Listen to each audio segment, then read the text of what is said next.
The Asari were the first species to discover the Citadel. When the Solarians arrived, it was the Asari who proposed the establishment of the Citadel Council to maintain peace throughout the galaxy.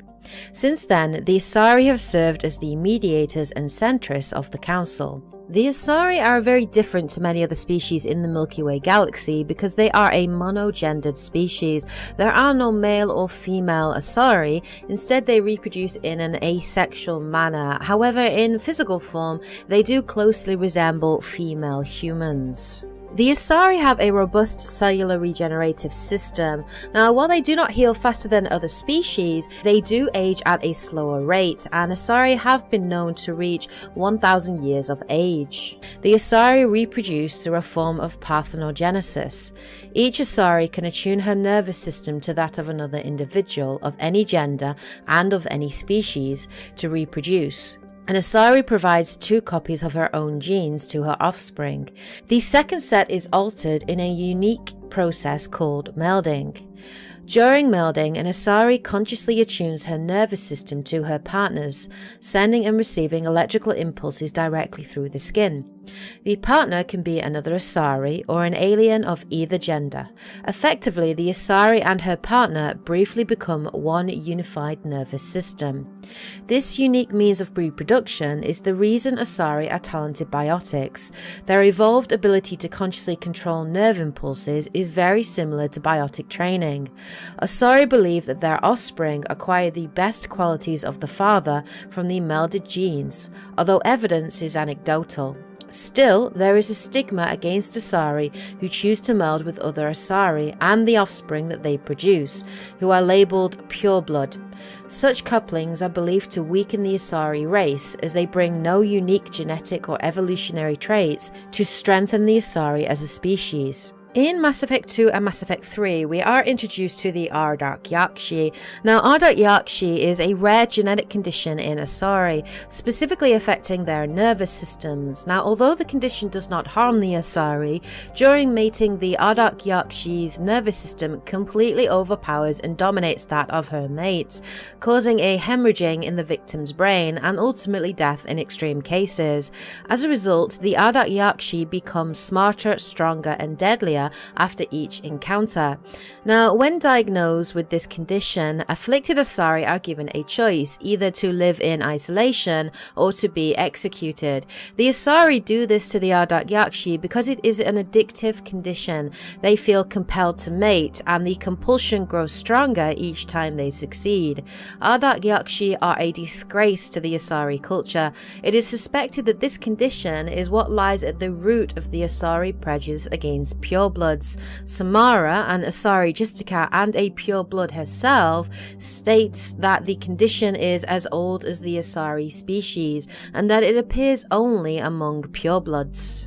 Asari pass through 3 life stages, marked by biochemical and physiological changes. The maiden stage begins at birth and is marked by the drive to explore and experience. Most young Asari are curious and restless, some even hiring themselves out as mercenaries or exotic dancers in their drive for new experiences. The matron stage of life begins around the age of 350, though it can be triggered earlier if the individual melds frequently enough. This period is marked by a desire to settle in one area and raise children. The matriarch stage begins around 700, or earlier if the individual melds rarely. The matriarchs become active in their community as sages and counselors, dispensing wisdom from centuries of experience. While each stage of life is marked by strong biological tendencies, individuals do make unexpected life choices. For example, there are maidens who stay close to home rather than explore, matrons who would rather work than build a family, and matriarchs who have no interest in community affairs. Because of their long lifespan, Asari tend to have a long view not common in other races. When they encounter a new species or situation, the Asari are more comfortable with an extended period of passive observation and study rather than immediate action. They are unfazed that some of their investments or decisions may not pay off for decades or centuries. Matriarchs can seem to make incomprehensible decisions, but their insight is evident when their careful carefully laid plans come to fruition. In interstellar relations, this long view manifests in an unspoken policy of centrism.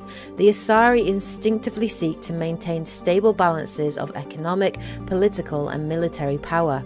Traditionally, Asari spread their influence through cultural domination and intellectual superiority. They invite new species of advanced development to join the galactic community, knowing that their ideals and beliefs will inevitably influence the existing culture. Let's look at the Asari government. The Asari came late to the concept of world government. For centuries, their homeworld of Thessia was dotted with loose confederacies of great republican cities. The closest earthly equivalent would be the ancient Mediterranean city-states. Since the Asari culture values consensus and accommodation, there was little impetus to form large principalities. Rather than attack one another over differing philosophies, they sought to understand one another. Only in the information age did the city-states grow close. Communication over internet evolved into an electronic democracy. Asari have no politicians or elections, but a freewheeling, all-inclusive legislature that citizens can participate in at will. Policy debates take place at all hours of the day in official chat rooms and forums moderated by specifically programmed virtual intelligences. All aspects of policy are open to plebiscite at any time. In any given debate, the Asari tend to lend the most credence to the opinions of any matriarchs present, nearly always deferring to the experiences of these millennia-old wise women. Achieving consensus through public debate may take too long in a crisis, and in cases where prompt decisive action is required, the Asari defer to the wisdom of the local matriarchs. Let's look at Asari justice, law and order, and specifically the Asari Justicars. Despite the refinement and sophistication of Asari culture, criminality remains a fact of life. The Asari solution to the most vicious and destructive criminal element is the Justicar order. Justicars are an Asari class of virtually untouchable, extrajudicial executioners, operating almost exclusively within Asari territory. In the last decade alone, Justicars have smashed dozens of criminal rings inside Asari territory, operated by Asari and non-Asari alike. Their methods range from subtle where possible to brutal where necessary. Trained for extreme strength, biotic capacity, resourcefulness, athleticism, and ruthlessness, the fanatical Justicars are romanticized and feared throughout Asari society. Although Justicars generally work alone, their effectiveness arises from the huge body of knowledge they can access. Any Asari who enters the ranks of Justicars have already spent centuries in a combination of criminal investigation, military intelligence, and combat experience. The collective body of Justicar knowledge exceeds even that of the Spectres. Justicars tend to be independent, requiring little help, but also scorning it, since such advanced skill and experience usually travels with powerful ego. The conflicts presented by such arrogance prompted the Asari order to develop the oath of subsummation. The oaths pledge protection of the innocent, the punishment of the guilty, and defense of common law and the norms of Asari society. The Asari military resembles a collection of tribal warrior bands with no national structure. Each community organizes its own unit as the locals see fit and elect a leader to command them. Units from the popular cities are large and well equipped, while those from the farm villages may be only a few women with small arms. There is no uniform, everyone wears what they like. The Asari military is not an irregular militia, however, those who serve are full-time professionals. The average Asari huntress is in the maiden stage of her life and has devoted 20 to 30 years to studying the martial arts. Asari choose to be warriors at a young age, and their education from that point is dedicated to sharpening the mind and body for that sole purpose. When they retire, they possess an alarming proficiency for killing. Huntresses can fight individually or in pairs, depending on the tactics preferred in their town. One-on-one, a huntress is practically unbeatable, possessing profound tactical insight, a hunter's eye, and a dancer's grace. Biotics are common enough that some capacity is is a requirement to be trained as a huntress. Lack of biotic talent excludes a young Asari from military service. While fluid and mobile, Asari can't stand up in a firestorm the way a Krogan, Turian or human could. Since their units are small and typically lack heavy armor and support weapons, they are almost incapable of fighting a conventional war, particularly one of a defensive nature. So Asari units typically undertake special operation missions. Like an army of ninja, they are adept at ambush, infiltration and assassination, demoralizing and defeating their enemies through intense, focused guerrilla strikes. As a popular Turian saying puts it, the Asari are the finest warriors in the galaxy. Fortunately, there are not many of them. Now let's touch upon Asari religion. The pantheistic mainstream Asari religion is Siari, which translates roughly as all is one. The faithful agree on certain core truths. The universe is a consciousness, every life within it is an aspect of the greater whole, and death is a merging of one's spiritual energy back into the greater universal consciousness. Siaris don't specifically believe in reincarnation. They believe that spiritual energy returned to the universal consciousness upon death will eventually be used to fill a new mortal vessel. Siari became popular after the Asari left their homeworld and discovered their ability to meld with nearly any form of life. This ability is seen as proof that all life is fundamentally similar.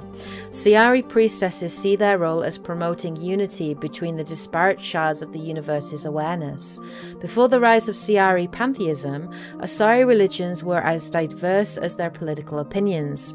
The strongest survivor of those days is the monotheistic religion, worshipping the goddess Athame. Like the Asari, the goddess cycles through the triple aspects of maiden, matron, and matriarch. When an Asari says, "by the goddess," they are referring to Athame.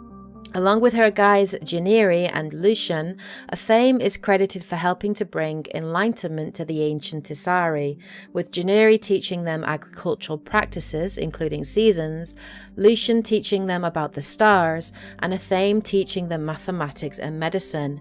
The ancient Asari also believed that Athame protected their homeworld Thessia from attacks by other jealous gods.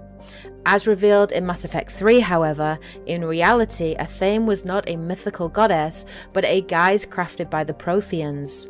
During the height of their empire, the Protheans discovered the Asari and judged that they had potential as leaders for the races of the next cycle against the Reapers. They intervened in Asari development by creating the myth of a goddess, Athame, who was imparting divine gifts and knowledge through her guides, Janiri and Lucian, who were actually Protheans. Among those gifts was the Asari's natural ability to develop biotics, which was in reality the product of years of Prothean genetic research and manipulation. Long after the Protheans departed Thessia to prevent drawing the attention of the Reapers there, the Asari continued to advance with the help of a Prothean beacon and archive that had been left behind. The beacon and archive were both housed in the Temple of Athame and were kept a closely guarded secret by the Asari government. The information the Asari gleaned allowed them to maintain a technological advantage over the rest of the galaxy's races. Finally, let's look at the Asari homeworld. Thessia is the core of the largest economy in the Milky Way. The planet's reserves of element zero are so vast that they affect its price galaxy-wide. Because life on Thessia evolved in an ESO-rich environment, the world is home to a wealth of both biotically active and ESO-resistant species. The Asari are renowned for their cultural and political dominance, and they excel in ambassadorial ventures. They have a strong presence in Citadel politics and galactic policy, and as such will probably play a large role in Mass Effect Andromeda when exploring and colonizing new worlds. So that is everything that we know about the Asari as a race. I hope you guys found this video useful and interesting. I will be back next week again with another Mass Effect lore video, this one probably focusing on the Taurians or the Solarians. If you guys found this video interesting, please hit the like button as always to show your support. Take care guys and girls, and as always, happy gaming.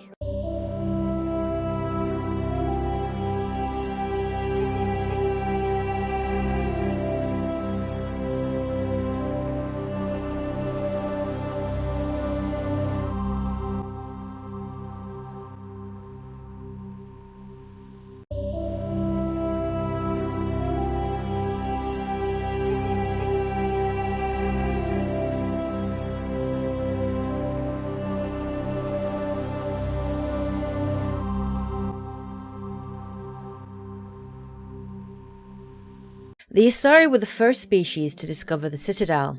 When the Solarians arrived, it was the Asari who proposed the establishment of the Citadel Council to maintain peace throughout the galaxy. An Asari consciously attunes her nervous system to her partner's, sending and receiving electrical impulses directly through the skin. The partner can be another Asari or an alien of either gender. Effectively, the Asari and her partner briefly become one unified nervous system. This unique means of reproduction is the reason Asari are talented biotics. Their evolved ability to consciously control nerve impulses is very similar to biotic training. Since then, the Asari have served as the mediators and centrists of the Council. The Asari are very different to many other species in the Milky Way Galaxy because they are a monogendered species. There are no male or female Asari, instead they reproduce in an asexual manner. However, in physical form, they do closely resemble female humans. The Asari have a robust cellular regenerative system. Now, while they do not heal faster than other species, Asari believe that their offspring acquire the best qualities of the father from the melded genes, although evidence is anecdotal. Still, there is a stigma against Asari who choose to meld with other Asari and the offspring that they produce, who are labelled pureblood.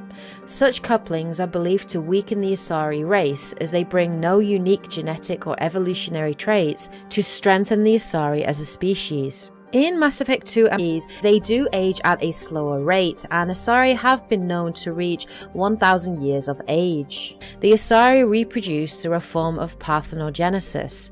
Each Asari can attune her nervous system to that of another individual of any gender and of any species to reproduce. An Asari provides 2 copies of her own genes to her offspring.